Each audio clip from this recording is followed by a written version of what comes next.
Hey, what's going on, guys? Coach Bronson here, the No Carb Athlete, and this is my week 5 update on trying to build muscle while not gaining fat. Before I get into the details of how this week is going, please subscribe to the channel, and if you have not, click the bell so you're notified every time a new video comes out.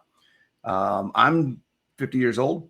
I'm trying to build muscle. I've gone through a bunch of different things that I've experimented on, and as far as nutrition, fitness, and all sorts of different things to kind of see how my body's affected by what I eat and what I do. What I'm doing right now is I'm doing a bulk without adding fat. So I'm doing a lean bulk. It's something that supposedly we're not able to do, right? It's all about caloric surplus. Eat in the surplus and you'll gain muscle. Eat in a deficit and you'll lose fat. How total calories does one thing if you eat too much or eat more, and does something different when you eat less. I never understood how that works and how what the thought process for people is. To be able to say, just think about this logically for a second. And I'm talking about caloric surplus in this talk specifically because it's really kind of drives me nuts whenever I hear influencers and people on the internet and YouTube and TikTok and Facebook and whatever, Instagram, just saying, just eat less and you'll lose fat. Well, yeah, obviously, if you eat less, you'll lose fat. You'll also lose metabolic function. You'll also lose muscle. You also mess up your hormones. I mean, there's so many things that go into what we eat that the simplification, the oversimplification of just eat less or just eat more just ticks me off. It's an unhealthy way to manage your body composition and your metabolic function, because that's what we're really trying to do, is improve metabolic function. When your metabolism is working the way it's supposed to work, you're going to lose body fat. So the goal should be support your metabolism first. Okay. Back to my original point. I've never understood how eating more builds muscle, exclusion of any discussion on what it does to body fat, but eating less loses fat with the exclusion of anything having to do with muscle loss. Okay. So if I go this direction, one thing happens. If I go this direction, something else happens in two different sets, even though they're affecting all of the same thing. It's my body. Okay. Just think about the logic of that for a second. If you're cutting your total calories, you are cutting and reducing nutrition, the nutrients that your body needs. So if you're in a deficit, your BMR goes down. Your BMR doesn't go down because you lose weight.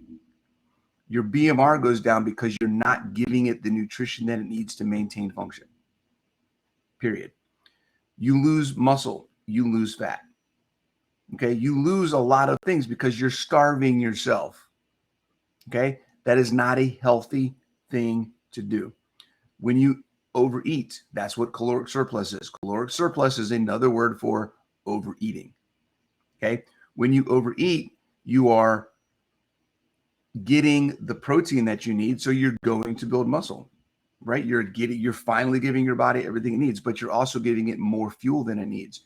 You're giving it more fat, more carbs, whatever fuel you use as your primary, your choice, right? You're over supplying what it needs. So you gain fat as well, right? On one end, you lose muscle and you lose fat. On the other end, you gain muscle and you gain fat.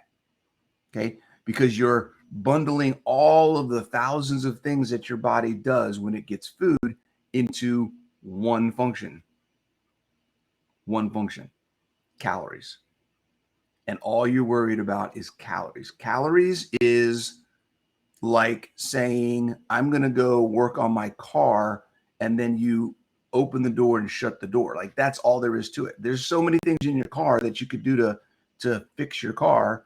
But you're going to paint your car and then say that it's all good because that's calories, right? No, doesn't work that way, guys. Sorry. Okay. At the basic level, let's take it one step down. Okay. And let's go from calories to fuel calories and functional calories. Let's just take the minimum and break out protein as one source of material that your body can use. and fat and carbs as another source of material that your body can use. Okay, let's just do that. Let's keep it simple. Let's not even get into hormones and satiety and bioavailability and all the other types of things and gut health. And let's not even get into that. Let's just talk about the basics. Fuel versus not fuel. Okay, protein is not a primary source of fuel. It's not. It's the last thing that your body wants to use to provide energy for your muscles to move and your body to function. When your body gets protein, it wants to use it for muscle protein synthesis, cellular repair, metabolic function. Okay, it wants to use protein to make your body do the things it's supposed to do. It uses fat and carbs to provide it the fuel so that it can do the things that it wants to do. That's how that works. Okay, so this is why what I'm doing as a no carb athlete, I don't eat carbs. That's one aspect of what we're doing here. I focus on getting the protein that I need no matter what. Okay, no matter what. I want you to put this in context. If we talk about you need to be in a surplus, total calories surplus in order to build muscle. Okay, if you look at my numbers over the past 5 weeks, okay, I put on about 1 pound to 1.5 pounds of muscle. I've lost body fat. I've lost about 1 pound, 1.5 pounds of body fat in the last 5 weeks. Okay. I'm in a deficit. I'm in a total calorie deficit. I'm getting about 2,000 calories a day. My BMR, not including activity throughout the day, my BMR is about 2,000 calories a day. So if you look at my TDE, my total daily energy expenditure, all of the things that I'm doing, my workouts, any of the stuff that I do, activities, bowling, walking, hiking, anything that I do throughout the day, I'm burning more than my BMR, but I'm only getting 2,000 a day. Okay. So theoretically, I should be losing muscle mass. I should be losing fat. I should be losing everything. I should just be dropping weight like crazy. Okay. My weight has maintained. My muscle mass has gone up. My body fat has gone down. When you separate how your body uses the macronutrients that you eat, you have much more control over your body composition and your athletic and physical performance. You can maintain metabolic function and lose body fat at the same time. Absolutely possible. It's not even crazy to say that because I do it. I've done it multiple times. I've worked with hundreds of people who have helped do it as well. Okay. So if you don't think, if you think that calories in, calories out is the only way to go, and that's what it's all about, I urge you to look at what I'm doing, read stuff that's in my book, Ultimate Ketogenic Fitness Book. Okay. There's a link here on the sidebar. Get the book, take a look at it. I break down a lot of stuff about how this whole process works. Okay. All right. That's enough of that. That's my rant for the day. Let's talk about my progress this week and where we're at with stuff. All right. So this week I averaged about 100 grams of protein. It's 5 grams down from last week. Or sorry, 180 grams of protein. Last week I was about 185. So a little bit lower, basically the same. Okay. My fat, I was actually targeting 155 grams of fat last week. I only got an average of 145. This week I averaged 155. I actually hit it pretty much every day. And my carbs were a little bit lower. I think last week I was in the 6s. I'm in the 4s, 4 grams of carbs this week. Okay. Again, and that's actually because this week, it's interesting. This week I had a lot more lamb and less eggs. Last week I had a lot more eggs and less lamb. So the carbs that are in eggs, my overall carbs kind of went down. Okay. So average of 4.3, if we want to get exact, 4.3 grams of carbs per day. My physical performance has not gone down. I've actually seen some increases. I haven't done any heavy lifting in a while because most of the stuff I've been doing has been more high volume bodybuilding, lower intensity, higher volume stuff when I was doing my cut. So I'm building back into doing some heavy strength stuff. I got close to, and it wasn't even technically training. I did a photo shoot earlier this week And part of that photo shoot was at the gym doing, exercises and lifting and things like that. So I did a trap bar deadlift, got within like 10 pounds of my previous to my cut, previous 1 rep max. So that felt good to get heavy again and do that. So I'll be working on that. I fully expect to see myself get back to where I was in the next couple of weeks and then start getting better again. I'm shooting for some PRs and things, trying to get to some places that I've never done before. Okay. The last time I did this process, I set some squat PRs, I set some deadlift PRs, and I'm looking at doing all that kind of stuff again.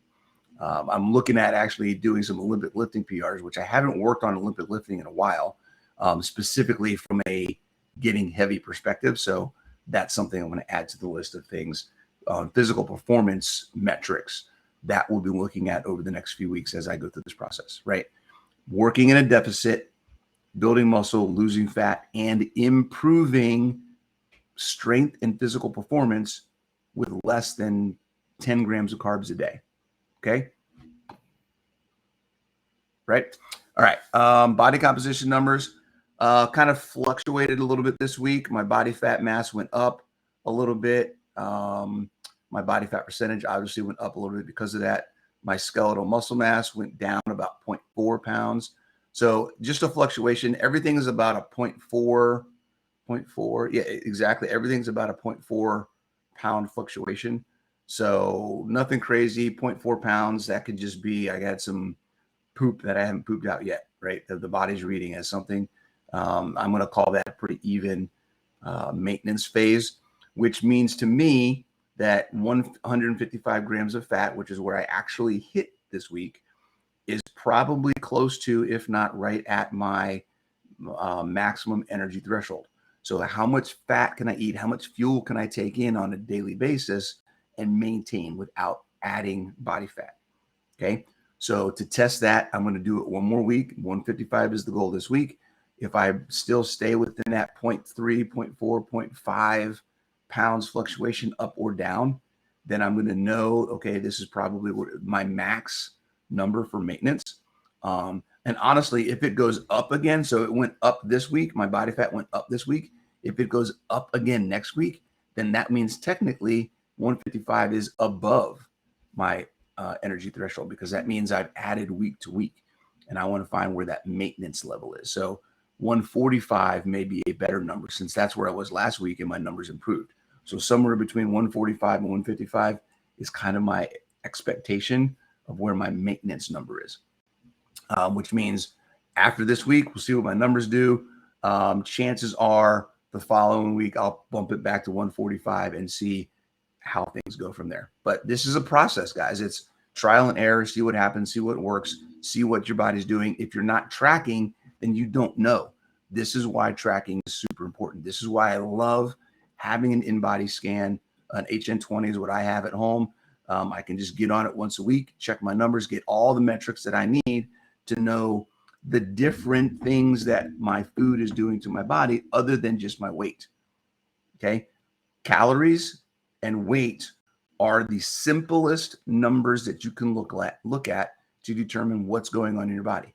And it doesn't tell you anything. It literally just says you're getting heavier, you're getting lighter. Okay. You're eating too much, so you're heavy. You're not eating enough, so you're light. There's no insight into metabolic function, body composition, physical performance, stress, nothing. Okay. That's why understanding and having an in-body composition scanner at home is super, super important. All right.